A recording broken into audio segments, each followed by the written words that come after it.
This is the Coleman Sundome Dark Room 6-person tent, and my first reaction after zipping the door behind me was, whoa, it's actually dark in here. I'd read the 90% sunlight blocking claim and was skeptical. I've owned plenty of tents that promise cooler mornings and end up glowing like a lantern at sunrise.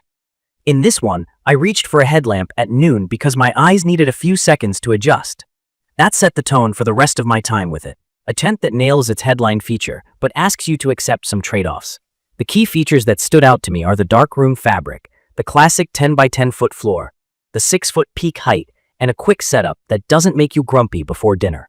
If you're newer to camping, dark room is Coleman's name for fabric that blocks most sunlight and cuts down on heat buildup from direct sun. The shape is a standard dome, not a cabin, which means the walls angle inward, and you only get true standing height right under the peak. The Rainfly is the outer cover that clips over the mesh body to keep rain off, and the bathtub floor is a tough polyethylene tub that climbs a few inches up the walls to help keep runoff out. From my experience, setup is exactly as easy as people say. It's the familiar 2 main fiberglass poles that cross into an X with continuous sleeves, plus a short third pole that holds the fly out to create little awnings over the door and back window. I've done it solo in about 10 to 12 minutes without rushing, and I did it in around 5 to 6 minutes with my kid handing me stakes.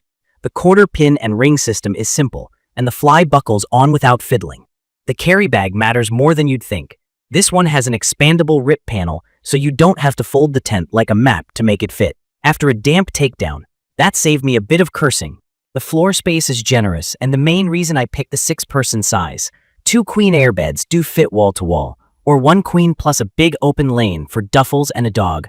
In my opinion, 6 adults only works if everyone's in sleeping bags and you're okay with 0 gear inside.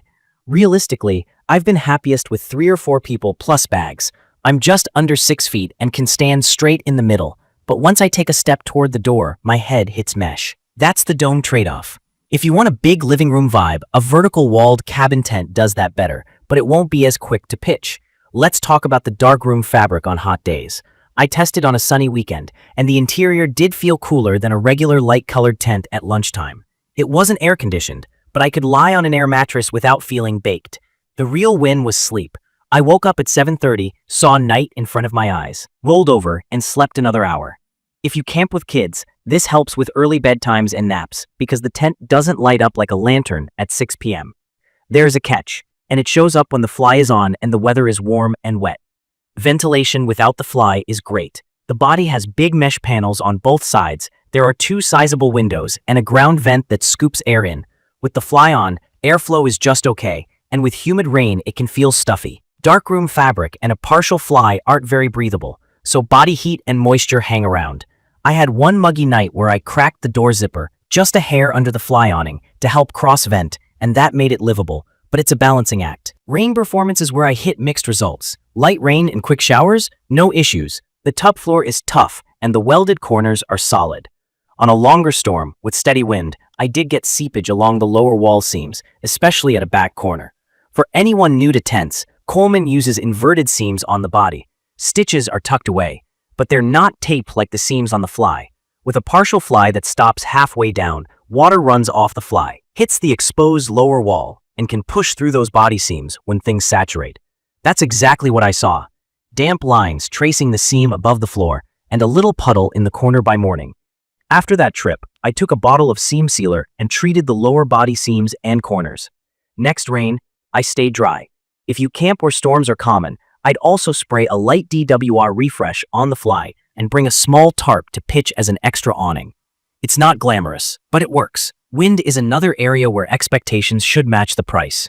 The frame is fiberglass. It's light and affordable, but it's not as forgiving as aluminum. In my testing, normal breezes and mild gusts were fine with the guy line set.